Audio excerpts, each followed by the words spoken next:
حروف ندا، ندا کے حروف، ندا کے معنی کیا ہوتے ہیں؟ آواز دینا۔ اے لڑکے، اے جو ہے یہ حرف ندا ہے، اور جسے آپ آواز دے رہے ہیں اس کو کہا جاتا ہے یہ منادہ ہے، اور آپ آواز دے رہے ہیں، آپ منادی ہیں۔ ندا دینے والا منادی کہلاتا ہے، جس کو ندا دی جاتی ہے، آواز دی جاتی ہے، وہ منادہ ہوتا ہے۔ جس حرف کے ساتھ آپ ندا دیتے ہیں وہ حرف ندا ہوتا ہے۔ منادی کو چھوڑ دیں، آپ دو چیزیں یاد رکھیں، حرف ندا اور منادہ۔ سب سے زیادہ اور سب سے اہم استعمال ہونے والا حرف ندا جو ہے نا وہ ہے یا۔ اے لڑکے کی عربی ہے یا ولد۔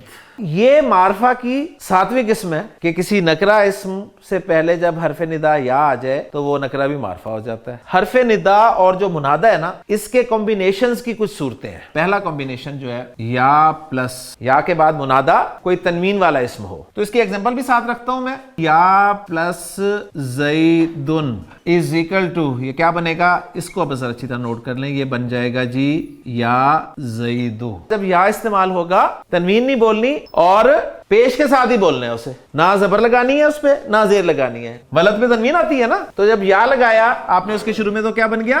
یا ولدو۔ وہ تنوین والا اسم معرفہ بھی ہو سکتا ہے جیسے زید، وہ تنوین والا اسم نکرہ بھی ہو سکتا ہے جیسے ولد۔ نکرہ یا کے آنے سے معرفہ بنے گا، جو پہلے معرفہ ہے وہ یا کے آنے سے معرفہ نہیں بنتا۔ یا نارو۔ دوسرا کمبینیشن جو ہے یا حرف ندا پلس الف لام والا مذکر اسم، یا پلس الولد، حرف ندا اور جو منادہ ہے آنا اسی طرح ہی ہے مرفوع فارم میں، تو حرف ندا اور منادہ کے درمیان میں ایوہا کا اضافہ کر دینا ہے، یا ایوہل ولدو۔ یہ ایوہا کب لانا ہے؟ جب منادہ الف لام والا مذکر اسم ہو، یا ایوہن نبیو۔ تیسرا کمبینیشن یا پلس ال والا مؤنث اسم، یعنی یا کے بعد ال بنت کا لفظ ہو، یا کے بعد الف لام والا مؤنث اسم ہو، تو جو بنتا ہے کمبینیشن وہ کس یوں بنتا ہے کہ یا حرف ندا اور منادہ، منادہ اسی طرح مرفوع آئے گا، یعنی حرف ندا اور منادہ کے درمیان ایتھا کا اضافہ کر دیا جاتا ہے۔ مذکر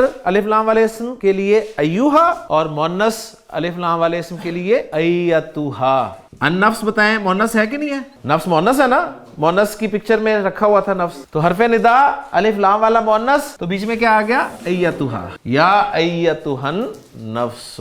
آخری کمبینیشن یا کے ساتھ مضاف آ جائے۔ اب مضاف ظاہر بات ہے اکیلا تو نہیں آتا نا، مضاف کے ساتھ کون ہوتا ہے؟ مضاف الیہ ہوتا ہے۔ آپ عبداللہ کو آواز دے رہے ہیں، یا عبداللہ ہی، عبد مضاف ہے اور اس میں جلالہ مضاف الیہ ہے، تو دیکھیے گا کیا تبدیلی آتی ہے، جو مضاف ہوتا ہے نا وہ منصوب ہو جاتا ہے۔ قرآن مجید میں ہے یا نساء النبی، مرکب اضافی، نساء النبی، نبی کی عورتیں، اے نبی کی عورتوں۔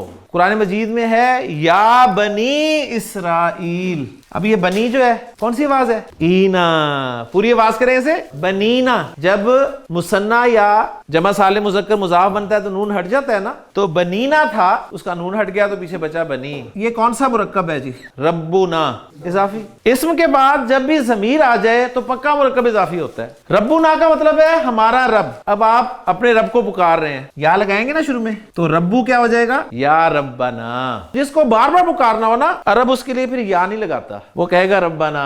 میرے رب کی عربی ہے ربی، میرا رب۔ یا متکلم کی ڈیمانڈ تھی زیر ہونا، لہٰذا یہ زیر اس وجہ سے لگی ہوئی ہے، ورنہ یہ ربو، اگر اس سے پہلے یا لگ جائے حرف ندا تو یہ ربا بن جائے گا، لیکن یا متکلم کی ڈیمانڈ تو وہی ہے کہ زیر ہونی چاہیے، تو ربی ہی رہے گا۔ اب یا کو بھی نکال دیں، ربی بچا، اور ربی اینڈ والی یا، اس کو بھی عرب تخفیف کے لیے نکال دیتا ہے، یعنی ہلکا کرنے کے لیے لفظ کو نکال دیتا ہے، تو پیچھے کیا بچتا ہے؟ اس ربی کے معنی ہے اے میرے رب۔ سبحانک اللہم و بحمدک، اشہد ان لا الہ الا انت، استغفرک و اتوب الیک۔